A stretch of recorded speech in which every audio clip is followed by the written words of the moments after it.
Hello, I'm back. Yeah, that ad had like 50 seconds left. I decided to just pause it and wait for it to run out, but I got annoyed at one point, so that's why the recording has started over. I have to reposition my tablet. Him to escort her and her child to the grandparents because she's not allowed.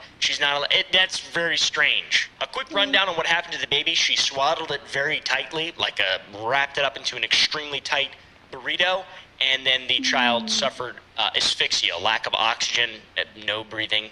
I don't know why anyone would ever fucking do that. And the baby was in the hospital for several weeks, and then it recovered. Very f***ed up situation. Then, apparently, the sister knew that the girlfriend was coming over and then acted outraged after work as if Elijah had betrayed his sister's trust, as if she didn't, know that a girl was coming over. A lot of emojis here. Corny, I know. Oh my god, cuddling, hee hee. She then starts interrogating the random girl, asking for her name, asking where she's from, and, standard questions whenever you're a Christian person, I guess. Asking who you voted for. Who'd you vote for? If you didn't vote for Trump, I'ma hurt you. If you didn't vote for Trump, what'd you think of Trump's new mugshot? Bruh. I think he looks fucking sexy as shit. He's on some sexy shit right now, dude. That guy is hot. It's very bizarre to ask someone who you just met who they voted for. It's even more strange to, let that be a determining factor on how you treat someone, or whether or not they're allowed to be around. That's so just mind-bogglingly dumb to me. And I would have lashed out if I was Elijah, but I didn't. I'm not him, fortunately. This sister apparently really doesn't like blue gay peoples as well, on top of the blue people, and she apparently had a pretty rough past in terms of treatment for the other siblings. For instance, she cut contact with her older brother because he voted blue, and then cut contact with younger sister because she's gay. And now she's mad because this guy who lives in her house, or her husband's house, is blinking in a room that he pays rent for silently. I really don't know, dude. Very strange. And then it gets really weird because the landlord mentioned that he was doing inappropriate things around the children. He didn't like that.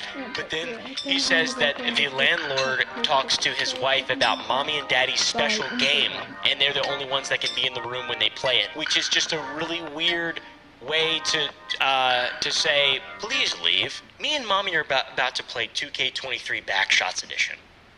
All right? Tall Knight then claims that they love to have very loud copulation moments, whatever you might want to call it. I really don't want to get this video demonetized. I feel like we're really getting into the weeds here. He says that it didn't matter if the kids were home, around, in the room, near them, they would just be loud.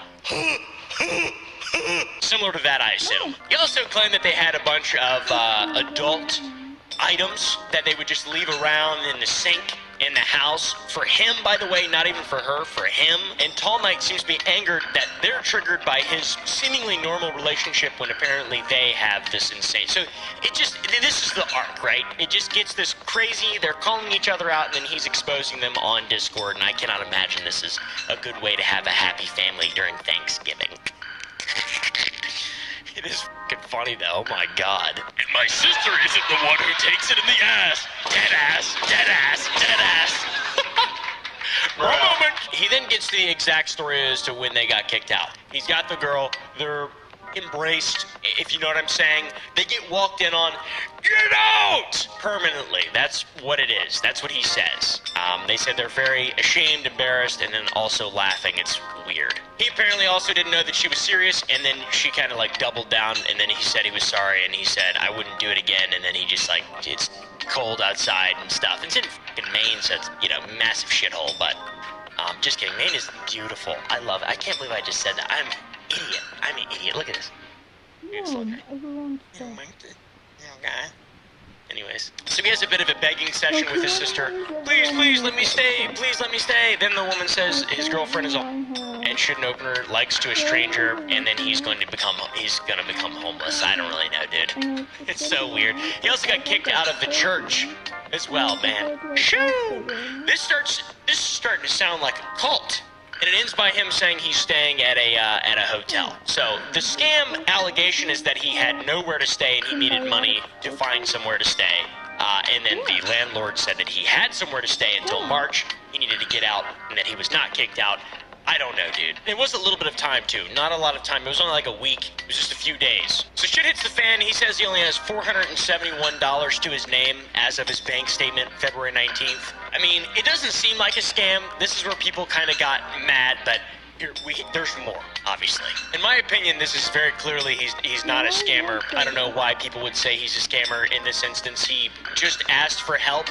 He even sent money back, which is crazy. He was very transparent in this entire thing, and it was good. It's bullshit from both sides, people being stupid, whatever, I don't really know. But at the end of the day, the audience came together to make Tall Knight happy. Now this is like the least petty of all the stuff that's happened. It gets fucking so much worse, dude. The scam arc's fun and jovial and kinda cool. May I now interest you in the transphobe arc?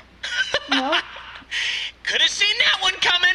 The Tall Knight transphobe arc began when Tall Knight misgendered a musical artist, not accidentally, but on purpose, out of spite due to him not liking the person's music. He claims it was because of his faith.